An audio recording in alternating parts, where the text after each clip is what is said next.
Voice of America के साथ मैं हूं आसिम अली राना और इस वक्त रावलपिंडी इस्लामाबाद शहर में सबसे बड़ी डेवलपमेंट साबिक आईएसआई के सरबराह जनरल फैज़ हमीद के खिलाफ जो है वो फील्ड जनरल कोर्ट मार्शल की कार्रवाई शुरू कर दी गई है। उनको मिलिट्री तहवील में ले लिया गया है। टॉप सिटी का केस था जो सुप्रीम कोर्ट ऑफ पाकिस्तान से रेफर हुआ, उनके खिलाफ दरख्वास्त दाखिल की थी और उसके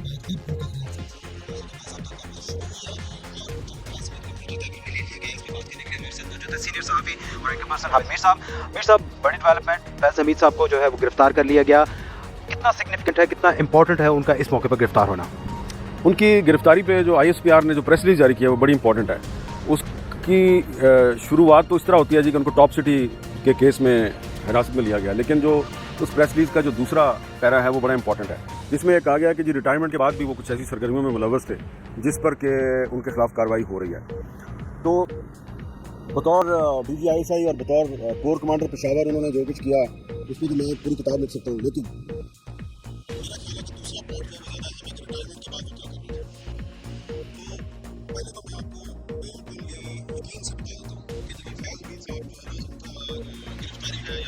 तहवील में लिया जाना है,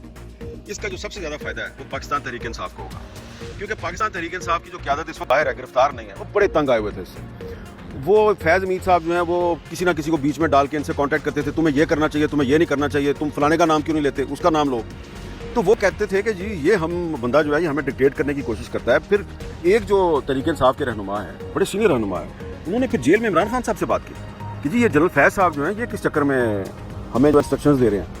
और फिर एक मीटिंग हुई अभी थोड़े दिन पहले की बात है, जिसमें तहरीक इंसाफ के 4-5 सीनियर रहनुमा थे और उन्होंने कहा यार इसका क्या करें बंदे का। उन्होंने आपस में नोट्स एक्सचेंज किए तो बताया कि आपके भी राब्ते में, आपके भी राब्ते में, आपके भी राब्ते में, और वो उनको इस तरीके से इस्तेमाल करने की कोशिश करते थे कि जिससे जनरल फैज़ हमीद साहब के जो पर्सनल स्कोर्स हैं वो सेटल हों, लेकिन तहरीक इंसाफ को उसका सियासी नुकसान होता था। तो इन्होंने थोड़े दिन पहले ये फैसला किया कि हम इस बंदे के साथ अपने राब्ते जो है ना मुकम्मल तौर पर मुनक़ते कर देते हैं। अब दूसरा जो फ़ायदा है वो क्या है? दूसरा फ़ायदा फ़ौज को होगा, क्योंकि फ़ौज जो है उस पर बड़ा ये इल्ज़ाम लग रहा है कि वो सियासत में मुदाखलत कर रही है और पीछे रह के बिहाइंड द सीन वो सियासी जोड़ तोड़ में हिस्सा लेती है, सिर्फ सियासतदानों को पकड़ती है, जो उनकी अपनी सफ़ों में काली भेड़े हैं उनको नहीं पकड़ते। तो ये अब जनरल फैज़ हमीद को अगर गिरफ्तार किया गया है और उसके खिलाफ कार्रवाई होती है तो उससे फ़ौज का जो इमेज है जिस पर काफ़ी दरारें हैं, तो वो दरारें जो है उनको फिल करने में उनको बड़ी कामयाबी होगी। लेकिन एक बात मैं आपको बता दूँ कि वो गलतियाँ ना की जाएँ जो 9 मई के वाक़यात की इंक्वायरी के हवाले से की गई। 9 मई के वाक़यात में जिन सियासी शख्सियात पे केस बनाए गए, तो लाहौर का वाक़या है तो वही वाक़या उसी सियासी शख्सियत को उसी दिन सरगोदा गुजरांवाला से लेकर कोयटा तक आपने मुलव्वस कर दिया और उसका उनको फ़ायदा हो गया और अदालतों से उनकी ज़मानतें हो गई। जनरल फैज़ हमीद साहब के खिलाफ इनके पास काफ़ी सबूत मौजूद है। तो 9 मई के वाक़यात में एक्चुअली जिस बंदे ने मिसगाइड किया है तहरीक इंसाफ के कुछ लोगों को, वो जनरल फैज़ हमीद है और इसके सबूत इनके पास मौजूद हैं। अब इसमें हो सकता है कि एक ये मसला आ जाए कि इसमें फ़ौज के भी कुछ अफसरान जो हैं उनको भी जनरल फैज़ हमीद मिसगाइड कर रहे थे, लेकिन आप देखें ना, एक आदमी DG ISI था, एक आदमी कोर कमांडर पेशावर था, वो रिटायर हो गया। तो रिटायरमेंट के बावजूद जो फ़ौज के जो जूनियर अफसरान होते हैं वो अपने सीनियर का एहतराम तो करते हैं ना। तो जनरल फैज़ हमीद वो उस चक्कर में राब्ते में थे बहुत से लोगों में, तो उनमें से भी कुछ लोगों को इन्होंने मिसगाइड करने की कोशिश की। सबसे अहम जो बात है वो ये है कि फैज़ हमीद साहब जो हैं वो तहरीक इंसाफ के रहनुमाओं को ये फोर्स करते थे कि आप फ़ौज का जो फ़लाँ अफसर है और फ़लाँ 3 अफसरों का तो मुझे पता है, इनके नाम लेके इन पर तनकीद करें। तो इस पर रेजिस्टेंस होती थी, तहरीक इंसाफ की तरफ से रेजिस्टेंस होती थी कि ये आप इस तरह ना करें, आप हमें फ़ौज से डायरेक्ट लड़ाई ना करवाएं। और फिर होता यह था कि किसी ना किसी तरीके से वो फिर बोझ जो है सारे का सारा वो इमरान खान साहब उठा लेते थे। तो इसमें जनरल फैज़ का बड़ा किरदार रहा है कि उन्होंने बतौर DG ISI भी सियासत में मुदाखलत की। फिर जब वो कोर कमांडर पेशावर थे तो उन्होंने नवंबर 2022 में आर्मी चीफ बनने के लिए बहुत भरपूर लॉबिंग की। एक कोर कमांडर की हैसियत से वो अपने रिश्तेदारों के ज़रिए नवाज शरीफ साहब को लंदन में कॉन्टैक्ट करते थे और शहबाज शरीफ साहब जो प्राइम मिनिस्टर थे उनके साथ उनकी कैबिनेट के लोगों के ज़रिए रब्ता करते थे। और शहबाज शरीफ साहब को बाकायदा जनरल फैज़ ने ट्रैप करने की कोशिश की कि कहीं एक छोटी सी प्राइवेट मीटिंग मेरे साथ कर लें। मैं आपको बड़ी अहम बात बताना चाहता हूँ। तो शहबाज शरीफ साहब ने उनकी बात नहीं मानी और उनसे मुलाकात नहीं की। अब देखिए जनरल फैज़ साहब कितने चालाक आदमी थे कि जनरल बाजवा साहब को कह रहे थे कि मैं आपकी एक्सटेंशन के लिए कोशिश कर रहा हूँ और बाजवा साहब इस चक्कर में थे कि मुझे एक्सटेंशन मिल जाए। लेकिन एक जो इस वक्त भी मुस्लिम लीग नून की जो कैबिनेट के मिनिस्टर साहब हैं वो प्राइम मिनिस्टर साहब को, शहबाज शरीफ साहब को कह रहे थे एक मीटिंग कर लें जनरल फैज़ से। और जब उसकी बात नहीं मानी गई तो फिर जनरल फैज़ ने अपना एक रिश्तेदार बीच में डाला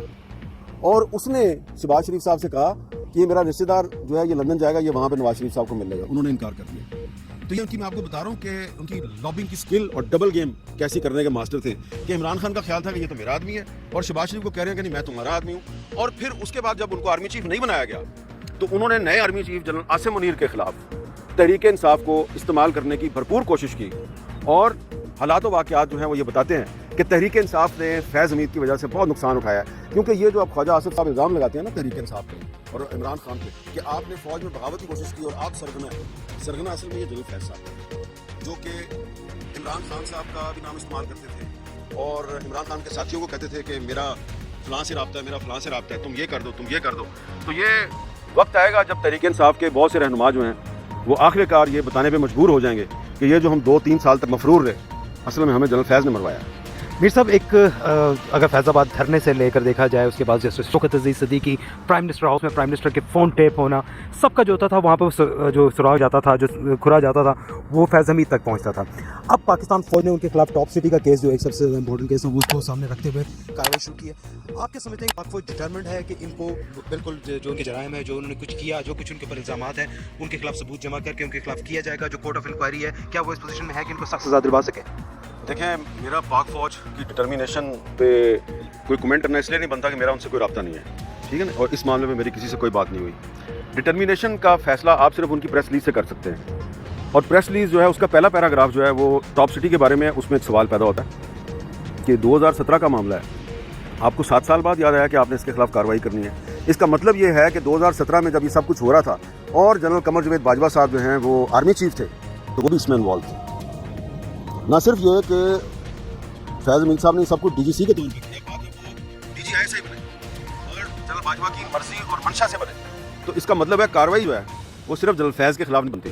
कार्रवाई जनरल बाजवा के खिलाफ भी बनती है। और इसमें सवाल पैदा होता है कि टॉप सिटी का जो मामला है ये 7 साल तो टोटल बनते हैं, तो 2 साल तो जनरल आसिम मुनीर साहब को भी होने वाले हैं ना, तो इनको भी 2 साल क्यों लग गए, जबकि सब कुछ मिलिट्री इंटेलिजेंस तो पहले ही पता लगा के बैठी हुई थी, उसके पास सब कुछ था, तो इसमें इतनी देर क्यों होगी? फिर नैब ने पिछले साल जब जनरल फैज़ हमीद के खिलाफ इंक्वायरी खोली, किसने वो इंक्वायरी बंद कराई? इसलिए टॉप सिटी के मामले पे सवाल हैं। लेकिन जो आईएसआई की प्रेस रिलीज का जो दूसरा पार्ट है जिसमें कहा गया कि रिटायरमेंट के बाद भी ये बहुत से मामलात में मुलव्वस रहे हैं, मैं समझता हूँ कि उन मामलात की बिल्कुल इंक्वायरी करें और जनरल फैज़ हमीद को बेनकाब करें, जो इसके फैसिलिटेटर थे इसके साथ थे उनको भी बेनकाब करें। ये इसलिए ज़रूरी है कि जितना नुकसान जनरल फैज़ हमीद ने और जनरल बाजवा ने पाकिस्तानी फ़ौज को पहुँचाया, इतना नुकसान पहले कभी किसी ने नहीं पहुँचाया। और ये इन्हीं दोनों शख्सियात का डाला हुआ गंद है जिसको साफ़ करते करते अभी जो फ़ौज की क़यादत है, कभी कभी उस गंद को साफ़ करते हुए उसके जो छींटे हैं वो उनकी भी वर्दी पे आगे गिरते हैं। तो ये एक सुनहरी मौका है इनके लिए, एक गोल्डन चांस है कि सिर्फ फैज़ हमीद नहीं जनरल बाजवा की तरफ भी जाएं और उसके खिलाफ भी कार्रवाई करें, क्योंकि ये दोनों फैज़ और बाजवा एक दूसरे को भी डबल क्रॉस कर रहे थे, एक दूसरे को भी धोखा दे रहे थे, इंस्टीट्यूशन को भी धोखा दे रहे थे। जब मार्च अप्रैल 2022 में तहरीक अदम एतमाद आई थी तो फैज़ हमीद पेशावर में बैठ के एक अपनी गेम खेल रहे थे और बाजवा साहब पिंडी में बैठ के एक अपनी गेम खेल रहे थे, और जो डीजीआईएसआई है उसको समझ नहीं आती थी कि जो बाजवा साहब कर रहे हैं वो ठीक है या जो पेशावर वाला कर रहे हैं वो ठीक है ना, हकायक हैं और इन सब हकायक के गवाह मौजूद हैं, हुकूमत में भी हैं और अपोजिशन में भी हैं। और मैं ये बात एम नहीं कर रहा, जो लोग एक्शन ले सकते हैं उनको पता है कि किस बंदे से फैज़ ने क्या बात की और किस बंदे से बाजवा ने क्या बात की, और कोर कमांडर मीटिंग्स में बाजवा साहब कुछ और कहते थे। तो बहुत बड़ी डबल गेम की इन दोनों ने मिलकर। चलें, शुरुआत की है आपने फैज़ साहब से, फैज़ साहब के खिलाफ कार्रवाई करें, उसके बाद बाजवा साहब के खिलाफ भी करनी पड़ेगी। बहुत बहुत शुक्रिया मीर साहब हमारे साथ है और बहुत बड़ी इंपॉर्टेंट डेवलपमेंट के जनरल फैज़ हमीद के खिलाफ जो है बाकायदा कार्रवाई का आगाज़ कर दिया गया है। मीर साहब का कहना है कि ये मामला यहाँ पर नहीं रुकेगा, बल्कि इसमें मज़ीद जो है बहुत सारे मामला जो है वो भी सामने आएंगे, लेकिन आने वाले दिनों में पता लगेगा कि इस हवाले से जनरल फैज़ हमीद के खिलाफ क्या क्या कार्रवाई की जाती है। वॉइस ऑफ अमेरिका के साथ रहने का बहुत शुक्रिया। मज़ीद खबरों और तफसीलात के लिए हमारे सोशल मीडिया पेजेस और वेबसाइट का विजिट कीजिए।